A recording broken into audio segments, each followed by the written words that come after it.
अगर आपको सबसे बड़ा और सबसे बुद्धिमान और ताकतवर बनना है तो अपना नजरिया बदलना होगा। आपको एक सकारात्मक नजरिया रखना होगा। हर चीज को आपको सकारात्मक सोच के साथ देखना होगा।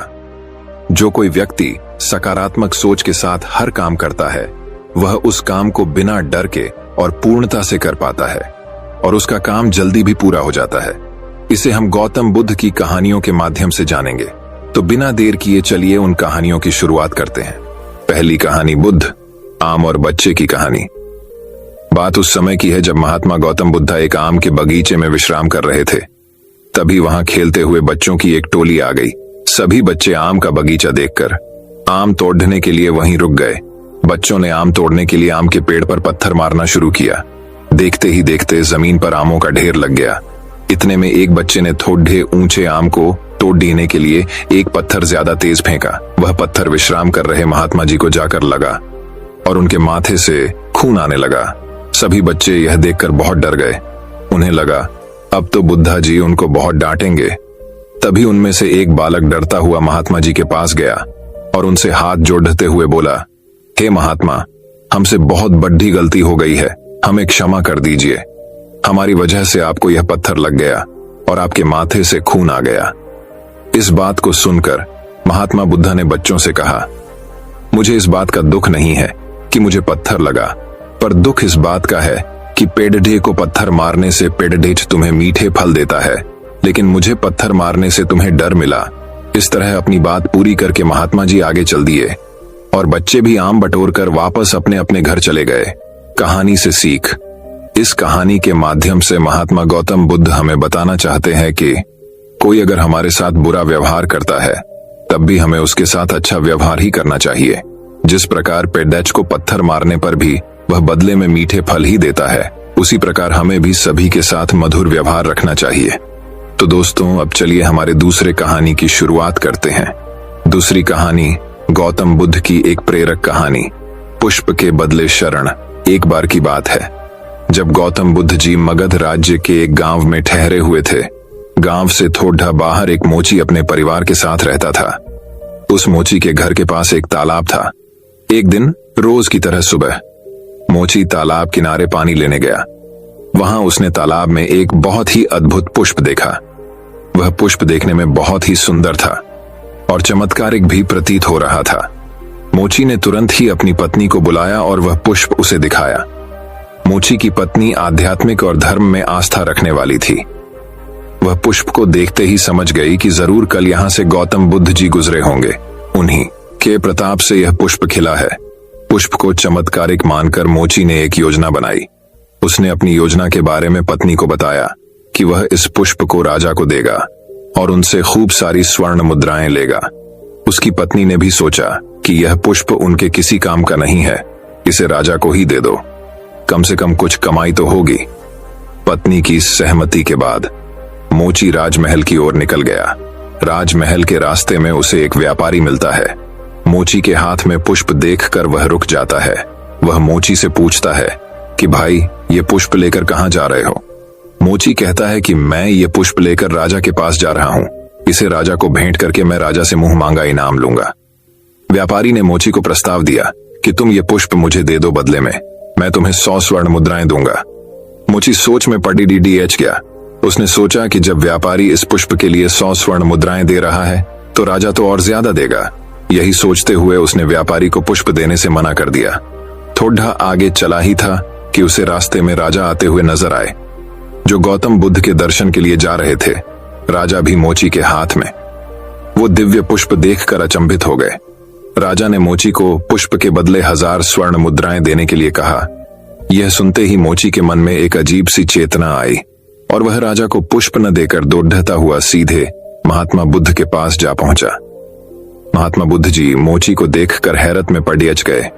उन्होंने मोची से पूछा तो मोची ने उन्हें सारी बात बताई। इसके बाद मोची ने वह पुष्प महात्मा गौतम बुद्ध के चरणों में अर्पित किया और उनसे कहा कि पहले तो मेरे मन में पुष्प को देखकर लालच आ गया था, लेकिन अब मैं समझ गया हूं कि जिसकी छाया पड़ने से ही एक पुष्प इतना दिव्य हो गया हो, अगर उसकी शरण में मैं चला जाऊं तो मेरा जीवन भी धन्य हो जाएगा। इसके बाद वह आजीवन महात्मा गौतम बुद्ध का शिष्य बनकर रहा। हमें इस कहानी से सीख मिलती है। इस कहानी ने हमें सिखाया कि हमारी जिंदगी में हमें बहुत सी चीजें अपनी तरफ आकर्षित करती हैं, लेकिन हमें उनके लालच में न फंसकर अपने ज्ञान का प्रयोग करके जीवन में सही राह को चुनना चाहिए। तो दोस्तों, अब चलिए हमारी तीसरी कहानी की शुरुआत करते हैं। तीसरी कहानी, सकारात्मक नजरिया। वही इंसान जो सकारात्मक रहता है वह उस इंसान से ज्यादा खुश रहता है जो नकारात्मक सोचता है, क्योंकि किसी ने कहा है कि जैसा हम सोचते हैं हमारे साथ वैसा ही होने लगता है। ये सिर्फ कहने की बात नहीं है, बल्कि ये बात बिल्कुल सही है। आपने कई बार इसे महसूस भी किया होगा कि जब कभी सुबह उठते समय आपको थोड़ी चोट लगी हो तो आपने सोचा होगा आज का तो दिन ही बुरा है, और आपने अपना नजरिया उस दिन के लिए नकारात्मक बना लिया। लेकिन फिर ऐसा ही होता है और ऐसी ही घटनाएं आपके साथ होने लगती हैं। क्यों? क्योंकि हमारा नजरिया नकारात्मक हो जाता है, और वहीं जब हम उठते हैं और हमें कोई अच्छी खबर मिल जाए तो हम सकारात्मक सोचने लगते हैं और बोलते हैं आज का दिन बहुत अच्छा है और हमारा सारा दिन बहुत अच्छा निकलता है। ये सब हमारी सोच की ताकत है। हम जैसा सोचते हैं हमारे साथ वैसा ही होने लगता है, और जब हम सकारात्मक सोचते हैं तो हमारे साथ सब कुछ अच्छा होने लगता है और सभी परिणाम अच्छे आते हैं। लेकिन अगर हम नकारात्मक सोचते हैं तो हमारे साथ सब कुछ बुरा होने लगता है। इसलिए हमें अच्छे परिणाम के लिए सकारात्मक नजरिया बहुत जरूरी है। और हम सकारात्मक नजरिए से अच्छे परिणाम कैसे पा सकते हैं, इसके लिए हम चलते हैं एक बहुत ही प्रेरणादायक कहानी पर। एक समय की बात है जब राजा महाराजाओं का समय चल रहा था। एक व्यापारी को सामान लेकर राजा के दरबार में शामिल होना था, तो वह व्यापारी राजा के यहाँ सारा सामान भरकर गाड़ी से निकलता है। लेकिन रास्ते में एक बिल्ली उस व्यापारी का रास्ता काट जाती है। अब व्यापारी बोलता है गाड़ी राय को, क्योंकि बिल्ली रास्ता काट गई, बोलता है ये तो अपशकुन हो गया। हो सकता है रास्ते में गाड़ी पलट जाए या हो सकता है कोई और दुर्घटना हो जाए। और उस व्यापारी के मन में अलग अलग नकारात्मक बातें आने लगती हैं और वह गाड़ी को वापस घर लौटा लाता है। उसी राज्य में एक दूसरा व्यापारी भी रहता है। उसे भी राजा के दरबार में सामान ले जाना था। वह रास्ते में निकलता है सारा सामान लेकर, तो उस व्यापारी का रास्ता भी बिल्ली काट जाती है। लेकिन व्यापारी को इससे ज्यादा फर्क नहीं पड़ता और वह राजा के दरबार में पहुंच जाता है। इस व्यापारी के काम और लगन को देख राजा बहुत खुश होता है और इसे बहुत से उपहार और मिठाइयां दे देता है। ये व्यापारी घर आता है और इसका परिवार खुश रहता है। लेकिन पहले वाला व्यापारी बहुत दुखी रहता है। पहले वाला व्यापारी राजा के दरबार नहीं पहुंचता तो राजा उसे दंड देता है और उसे कारावास में डाल देते हैं, और उसके सारे परिवार वाले परेशानी में आ जाते हैं। और व्यापारी सोचता है कि ये जो बुरा हो रहा है उस बिल्ली के कारण हो रहा है जो उसका रास्ता काट गई थी। लेकिन ये सब तो सिर्फ उसकी नकारात्मक सोच का परिणाम था। सीख, अगर हमारी सोच नकारात्मक होगी तो हमारे परिणाम भी खराब आएंगे। लेकिन अगर हम अच्छी मेहनत करें और सकारात्मक सोच रखेंगे तो हमारे परिणाम भी अच्छे आने लगेंगे। अपनी सोच को सकारात्मक रखना चाहिए। जो हुआ अच्छे के लिए हुआ, ये सोच हमें रखनी चाहिए। हो सकता है कुछ लोग ये तो सब बोलने की बात है, सकारात्मक नजरिया रखने से कुछ नहीं होता है। लेकिन क्या आपको पता है, एक व्यक्ति अगर गलत काम में भी सकारात्मक नजरिए से काम करता है तो उसे सिर्फ वही काम अच्छा लगने लगता है। भले ही लोग कुछ भी कहें, आज की दुनिया में लोग अलग अलग तरह के काम करते हैं। व्यक्ति का काम दूसरे व्यक्ति को गलत लगता है तो वही काम दूसरे व्यक्ति के लिए भगवान होता है। ऐसा क्यों होता है? लोगों को जो काम गलत लगता है वही काम उस व्यक्ति को सही लगता है। ऐसा क्यों होता है? ये सब उस व्यक्ति का उस काम के प्रति नजरिया होता है। बहुत सारे लोगों को नेटवर्क मार्केटिंग बिजनेस गलत लगता है, लेकिन वही काम कुछ लोग दिल और जान लगाकर करते हैं क्योंकि उनका नजरिया उस काम के प्रति सकारात्मक होता है। यही कारण होता है कि एक व्यक्ति के लिए वही काम अच्छा होता है और दूसरे व्यक्ति के लिए वही काम गलत होता है। सकारात्मक नजरिया रखने के फायदे। सकारात्मक नजरिया रखने वाला व्यक्ति हर चीज में कुछ अच्छा खोज लेता है, जिससे उसका जीवन सरल और सुखी हो जाता है। सकारात्मक नजरिया आपको परिस्थिति पर काबू रखने में मदद करता है। सकारात्मक नजरिया जीवन की परेशानियों को कम कर देता है। जैसे अगर किसी के एक हाथ में फ्रैक्चर आ गया तो क्या उसे रोते ही रहना चाहिए या ये शुक्रिया करना चाहिए कि दूसरा हाथ तो सलामत बचा है? ये सब हमारे नजरिए पर निर्भर करता है। सकारात्मक नजरिया हमें आगे बढ़ने के लिए प्रोत्साहित करता है, क्योंकि आप आज बहुत मेहनत कर रहे हो, पर हो सकता है आपको आज अच्छे परिणाम न मिल रहे हो, तो हो सकता है आप काम छोड़ दें। लेकिन अगर आप सकारात्मक नजरिए के साथ काम करेंगे तो कुछ समय बाद परिणाम भी आने ही लगेंगे, जिससे हमें बड़ी सफलता मिल सकती है।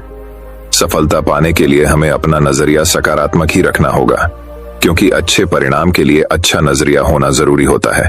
क्योंकि हम वह करने वाले हैं जो किसी ने नहीं किया, तो हमें उस चीज पर विश्वास करना ही होगा। तो दोस्तों, अब चलिए हमारे चौथे कहानी की शुरुआत करते हैं। चौथी कहानी, गुरु की महिमा, सबसे प्रेरणादायक कहानी। कहते हैं, जिसकी जिंदगी में गुरु नहीं, उसकी जिंदगी अभी शुरू नहीं। और यह बात बिल्कुल सही है, क्योंकि गुरु की महिमा वही जानता है जिसको गुरु ने जीरो से हीरो बना दिया। जैसे जिंदा रहने के लिए सांसों की जरूरत होती है, उसी तरह जिंदगी में सफलता पाने के लिए सही गुरु की जरूरत होती है। जो व्यक्ति गुरु की महिमा को नहीं समझता है, वह ठोकरें खाता रहता है। इसलिए गुरु की महिमा जानना बहुत ज्यादा जरूरी है, क्योंकि गुरु हमें सभी समस्याओं से बचाता है, क्योंकि उन्हें पता होता है कि कहाँ क्या समस्या आती है और समस्या का हल कैसे करना है।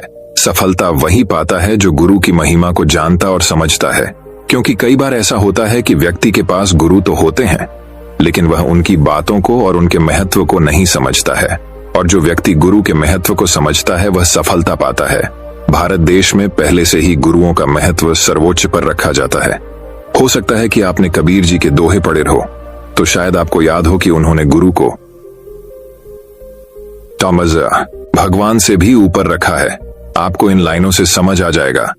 गुरु गोविंद दोनों खड़ी डिडिए है, काके लागू पाए, बलिहारी गुरु आपने, गोविंद दियो बताए अर्थ। कबीर दास जी ने इस दोहे में गुरु की महिमा का वर्णन किया है। वे कहते हैं कि जीवन में कभी कभी ऐसी स्थिति आ जाती है कि जब गुरु और गोविंद एक साथ खड़े होकर मिलें, तो पहले किसे प्रणाम किया जाए। गुरु ने हमें गोविंद से मिलवाया है, इसलिए गुरु का स्थान गोविंद से भी ऊंचा है। ये सिर्फ कुछ शब्द नहीं है, बल्कि ये सब समस्याओं का समाधान हो सकता है। बस आपका नजरिया सही होना चाहिए। जैसा नजरिया हम रखेंगे, वैसा ही हमें नजर आएगा। एक साधु जंगल में सालों से तपस्या कर रहे थे। उनका एक शिष्य था जो उनका ध्यान रखता था और उनकी सेवा करता था। उस साधु की महिमा इतनी थी कि वहां के आसपास जितने भी गांव थे, वहां से सभी लोग उनके दर्शन करने आया करते थे। एक दिन जब साधु अपनी समाधि से जागे, तो उन्होंने सभी को दर्शन दिए और सबको आशीर्वाद दिया।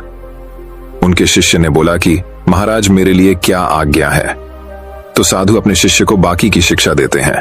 जब शिष्य की शिक्षा पूरी हो जाती है, तो वह साधु से बोलता है कि अब मैं भी दूसरी जगह जाकर साधना करूंगा। तो साधु जी उसे समझाते हैं कि अगर कोई समस्या आए तो मुझे जरूर याद करना। उसके बाद साधु को प्रणाम कर शिष्य वहां से निकल जाता है। जंगल में भटकते भटकते वह काफी दूर निकल जाता है, पर उसे कोई ऐसी जगह नहीं मिली जहां वह तपस्या कर सके। फिर एक जगह पर रुक कर वह थोड़ा आराम करता है। फिर वह आगे की ओर निकल जाता है। थोड़े आगे चलते ही उसे एक ऐसी जगह मिल जाती है जहां पर वह तपस्या कर सके। शिष्य सोचता है कि मुझे एक जिन को बुलाना चाहिए ताकि वह उससे अपने सारे काम करा पाए। शिष्य जिन को बस में करने के लिए तपस्या करने लग जाता है।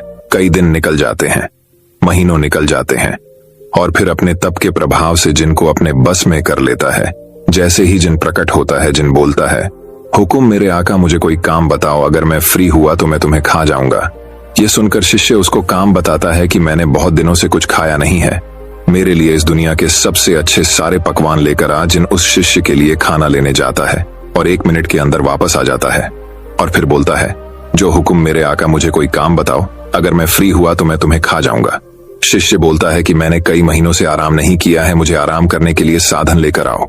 ये सुनते ही जिन गायब हो जाता है और कुछ देर बाद पलंग, गद्दा और उसके आराम के लिए सारी व्यवस्था कर देता है और बोलता है, जो हुकुम मेरे आका, मुझे कोई काम बताओ, अगर मैं फ्री हुआ तो मैं तुम्हें खा जाऊंगा। अब शिष्य सोचता है कि मैं इसे कोई भी काम बताता हूं, ये जरा में कर देता है, और फिर बोलने लगता है, हुकुम मेरे आका, मुझे कोई काम बताओ, अगर मैं फ्री हुआ तो मैं तुम्हें खा जाऊंगा। अब मैं क्या करूं, ये तो मुझे खा ही जाएगा। शिष्य को परेशानी या टेंशन होने लगती है। फिर उसे याद आती है कि गुरुदेव, साधु जी ने बोला था कि कोई समस्या आए तो मुझे याद करना। तो वह जिनसे बोलता है कि मैंने कई दिनों से नहाया भी नहीं है, तो एक काम कर, मेरे लिए सारी पवित्र जगहों से जल लेकर आ। इतना सुनकर जिन पानी लेने निकल जाता है और शिष्य अपने गुरु की आराधना करने लगता है और फिर वहां गुरुदेव प्रकट हो जाते हैं। फिर वह अपनी सारी बातें गुरुदेव को बताता है कि मैंने जिनको बुला लिया है, और वह सारे काम भी कर देता है। लेकिन एक समस्या है, जैसे ही वह काम करके फ्री होता है वह बोलने लगता है कि अगर मैं फ्री हुआ था तुम्हें खा जाऊंगा। तो गुरुजी बोलते हैं बस इतनी सी बात, अब जिन आए तो उससे बोलना कि अब आज्ञा मेरे गुरु देंगे। शिष्य बोलता है ठीक है। जैसे ही जिन पवित्र जल लेकर आता है तो जिन बोलता है हुकुम मेरे आका, मुझे कोई काम बताओ, अगर मैं फ्री हुआ तो मैं तुम्हें खा जाऊंगा। शिष्य जिन से बोलता है कि अब तुझे आज्ञा मेरे गुरु देंगे। इतना सुनकर जिन गुरु जी से बोलता है हुकुम मेरे आका, मुझे कोई काम बताओ, अगर मैं फ्री हुआ तो मैं तुम्हें खा जाऊंगा। वस गुरुदेव जिनसे बोलते हैं कि एक काम कर, एक 20 फीट लंबा वांस लेकर आ। जिन तुरंत लेकर आ जाता है। फिर गुरुदेव से बोलता है हुक्म मेरे आका, अगर मैं फ्री हुआ तो मैं तुम्हें खा जाऊंगा।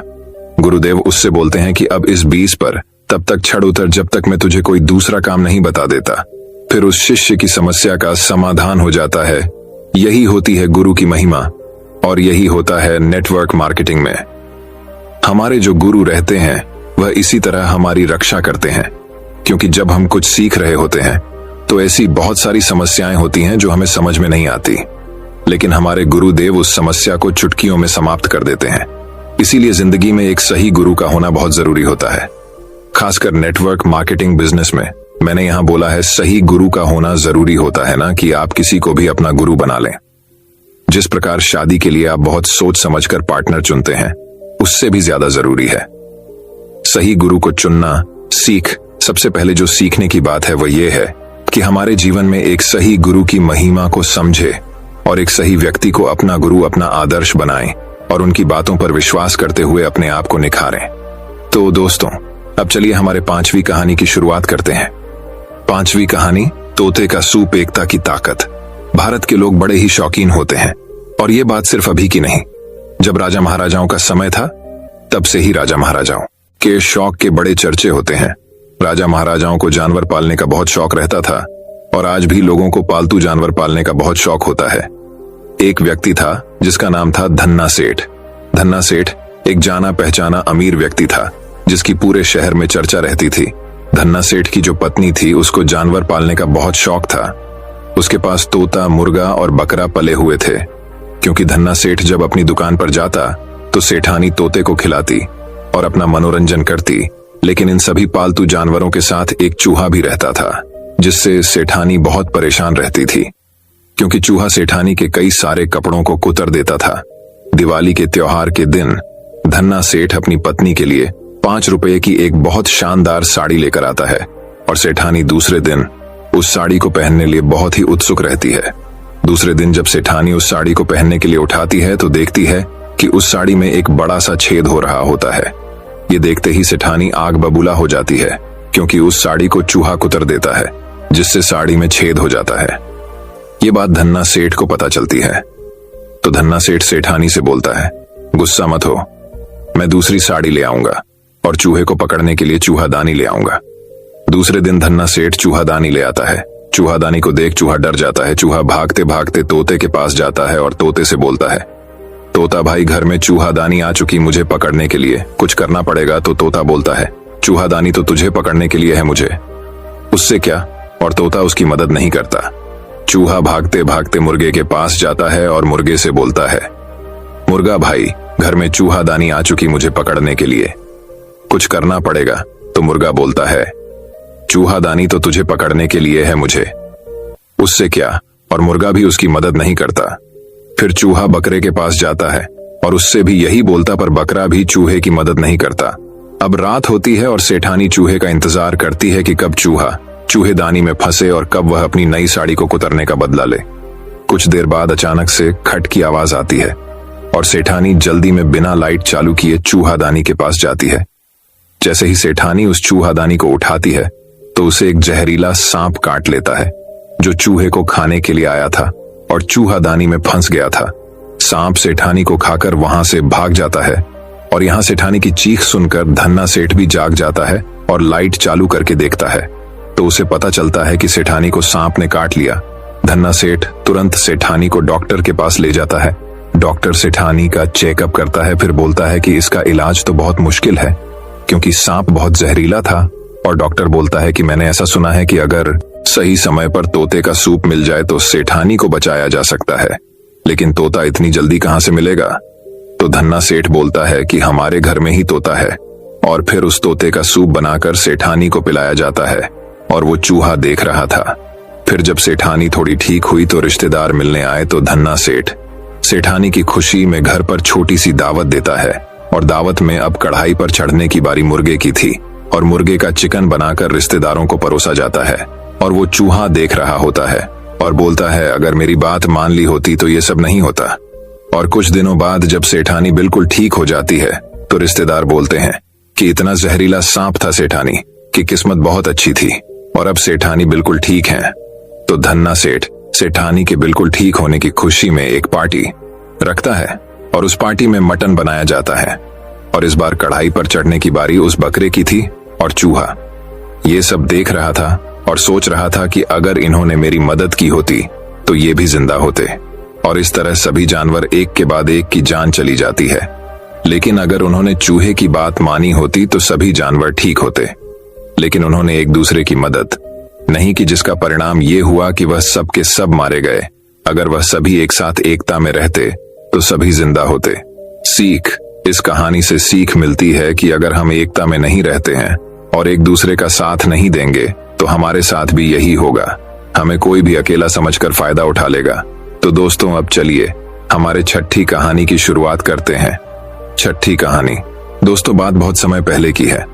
सड़कों पर रहने वाले अधीर का जीवन एक सरलता और उदाहरण की कहानी बन गया था। उसका एकमात्र ख्वाब था वह अमीर बनना।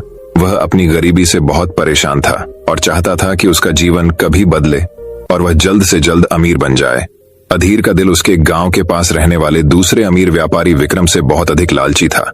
लेकिन अधीर के मन में यह गलतफहमी थी कि आमिर विक्रम लालची हैं तो मैं भी लालची हो जाऊंगा, जबकि विक्रम लालची बिल्कुल नहीं था। वह बहुत ही समझदार और लोगों की मदद करने वाला इंसान था। विक्रम का घर बड़ा था, उसके पास हर रोज नई नई गाड़ियां बदलती थीं और उसकी सोने की घड़ी बेशक महंगी थी, परंतु उसका बर्ताव और उसका स्वभाव उसे सबसे हटकर बना देते थे।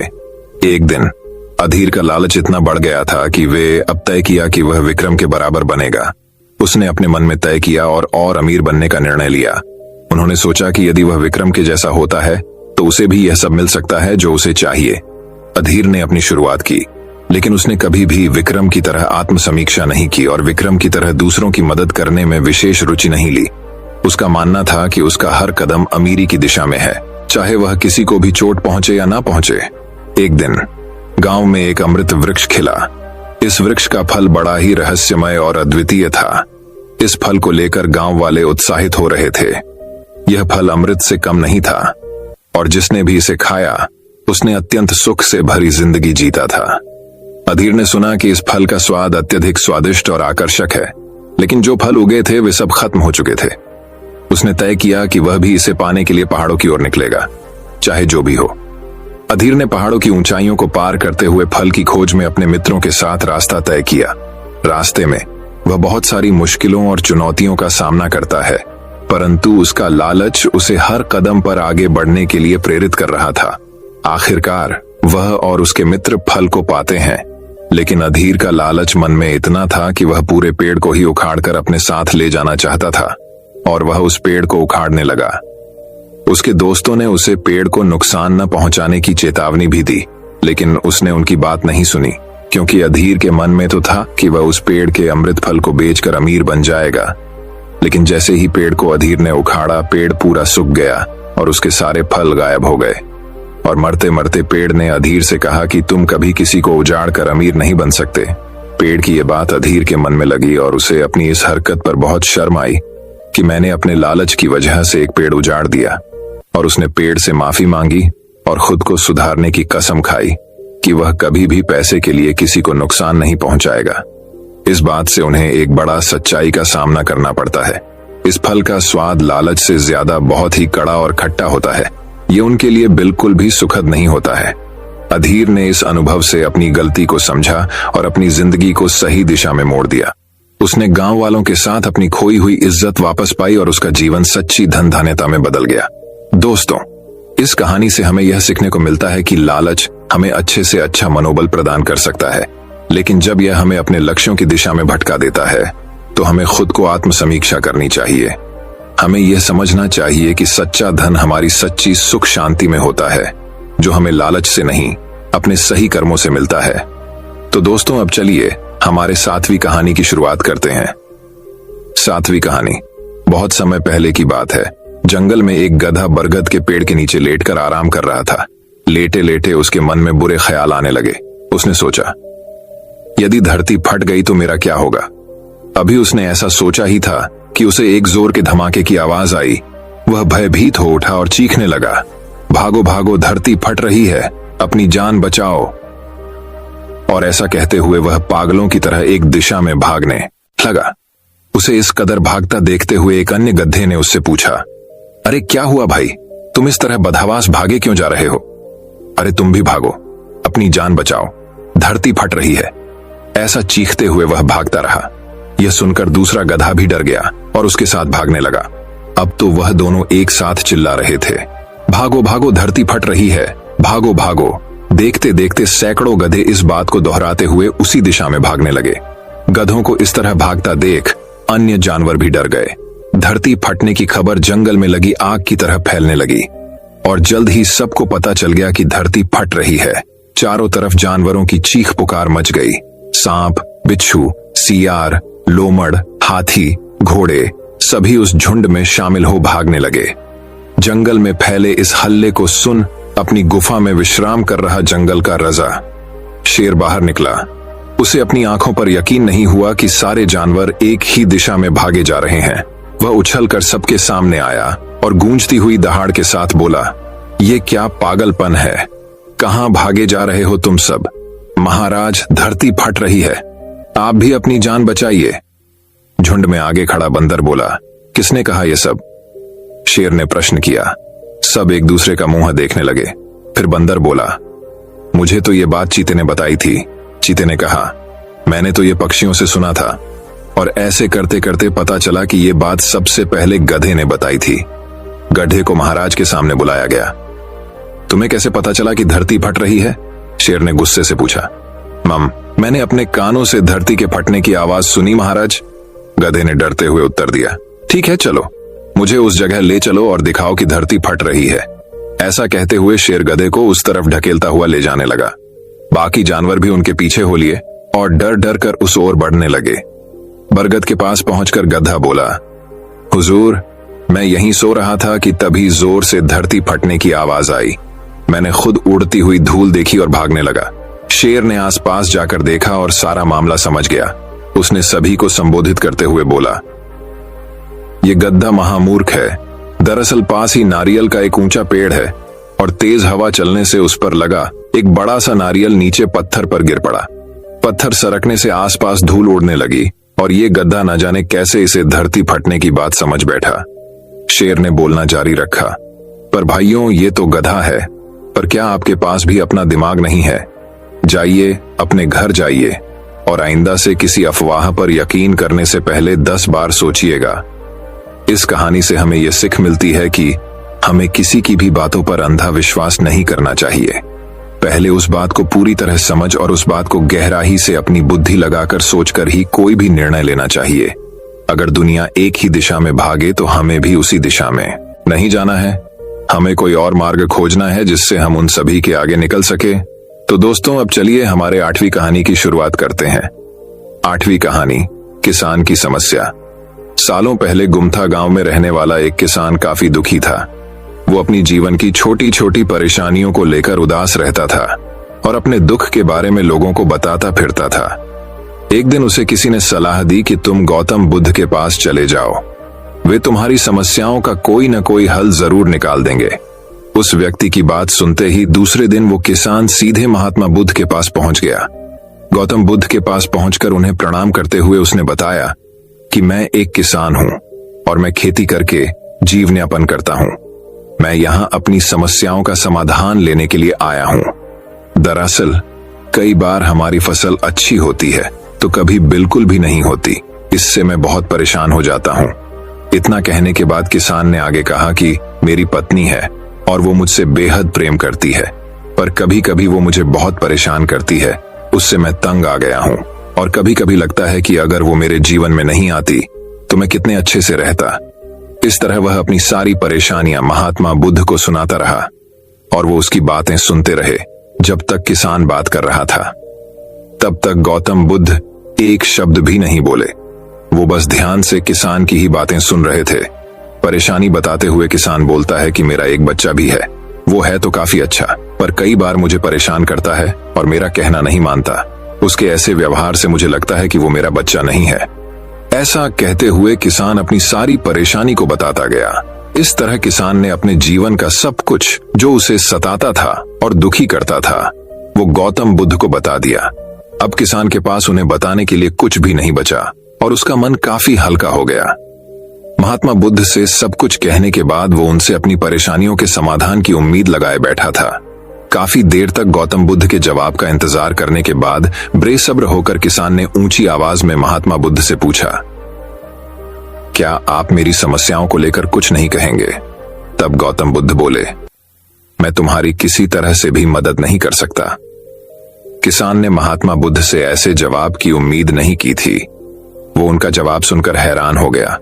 उसे अपने कानों पर भरोसा नहीं हो रहा था। उसने भगवान बुद्ध से पूछा कि ये आप क्या बोल रहे हैं? क्या आप मेरी समस्याओं का समाधान नहीं कर सकते?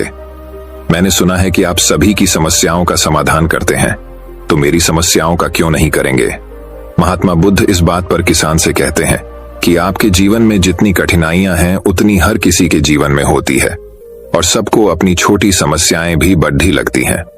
आपके जीवन में कोई ऐसी समस्या नहीं है जो दूसरों को न हो। हर व्यक्ति को अपने जीवन में सुख दुख का सामना करना पड़ता है। हम चाहे जितनी भी कोशिश कर लें, लेकिन हमारे जीवन में सुख और दुख दोनों आएंगे ही आएंगे। कई बार हमारे अपने हमें बेगाने लगने लगते हैं, तो कई बारी बेगाने हमें अपने लगने लगते हैं। सभी का जीवन ऐसी समस्याओं से घिरा हुआ है जिसका कोई समाधान नहीं है। अगर किसी के जीवन से एक समस्या जाती है तो दूसरी समस्या आ जाती है। ऐसे में तुम एक समस्या का आज समाधान कर लोगे तो तुम्हें कल दूसरी समस्या का सामना करना पड़ रहेगा। यही जीवन का एक अटल सत्य है। बुद्ध की बातें सुनकर किसान को गुस्सा आ जाता है और वो उन्हें बोलता है कि लोग आपको महात्मा कहते हैं। मैंने लोगों से यह भी सुना है कि आप सबकी परेशानी दूर करते हैं, पर मेरी समस्या का निवारण करने के बजाय आप मुझे फिजूल की बातें बता रहे हैं। मैं आपके पास बहुत उम्मीद लेकर आया था, पर अब मुझे लग रहा है कि आपके पास मेरा आना व्यर्थ हुआ। मैंने जो भी आपके बारे में सुना था वो सब झूठ है। महात्मा बुद्ध को इतना कहकर किसान वहां से जाने लगता है। तभी उससे भगवान बुद्ध कहते हैं कि तुमने जो समस्याएं बताई हैं उनका मैं समाधान नहीं कर सकता, पर मैं तुम्हारी दूसरी परेशानी का निवारण कर सकता हूं। बुद्ध की बातें सुनकर किसान हैरान हो गया और बुद्ध से कहता है कि मैंने जो समस्या बताई उसके अलावा मुझे कोई और समस्या नहीं है, और है भी तो मुझे उसका ज्ञान क्यों नहीं है? बुद्ध उनसे कहते हैं कि आपकी समस्या यह है कि आप नहीं चाहते हैं कि आपके जीवन में किसी तरह की समस्या हो, खुद को किसी तरह की समस्या न हो। ये सोच रखना ही दूसरी समस्याओं का कारण बनता है। आपको यह स्वीकार कर लेना चाहिए कि हर व्यक्ति के जीवन में किसी न किसी तरह की समस्या होती है। ये सोचना छोड़ दो कि आप इस दुनिया के सबसे दुखी इंसान हो। आपको अपने आसपास के लोगों को देखना चाहिए, क्योंकि बाकी लोग भी किसी न किसी चीज से परेशान और दुखी हैं। जीवन में सुख और दुख आकर ही रहेंगे, उसे कोई नहीं बदल सकता। बस तुम्हें दोनों ही स्थिति में खुद को काबू में रखना होगा। इससे दुख का असर तुम पर ज्यादा नहीं होगा। ऐसे में तुम्हें यह सोचना छोड़ना होगा कि तुम्हारे जीवन में समस्या न हो, तभी तुम हर समस्या का आसानी से सामना कर पाओगे। बुद्ध की बातें सुनकर किसान उनके पैरों पर गिर गया और उनसे माफी मांगने लगा।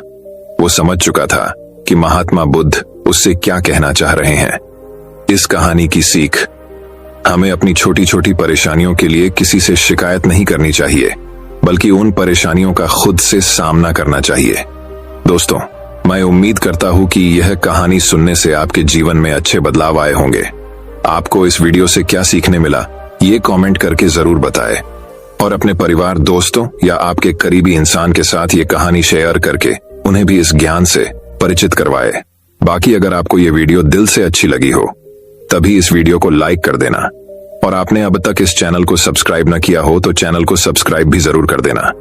आपका हर दिन शुभ हो और खुशियों से आपका जीवन भरा रहे। धन्यवाद। नमो बुद्धाय।